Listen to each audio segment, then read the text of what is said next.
Hey guys, welcome to my channel, and in this video I'm going to show you how to hard reset Poco C55 smartphone. Okay, this is helpful for those who have forgot their password.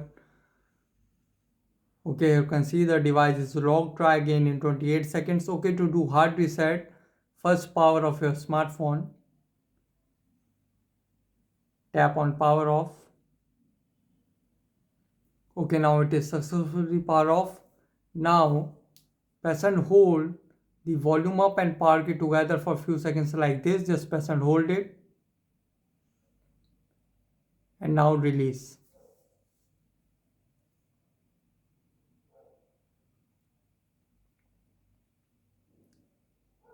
As you can see, it will send you in MIUI recovery 5.0. Now volume key is to move up and down and power button to confirm. Now go to wipe data and confirm. Now go to wipe all data and confirm.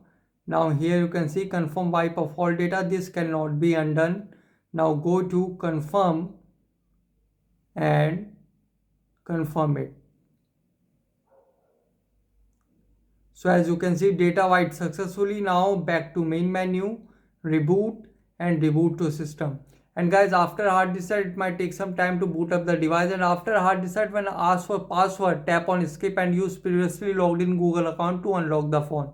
So guys, this is the method to hard reset Poco C55 smartphone easily. Guys, thanks for watching. If you have any query related to this video, let me know in comment section below. Please like, share, subscribe and click on bell icon for the latest updates.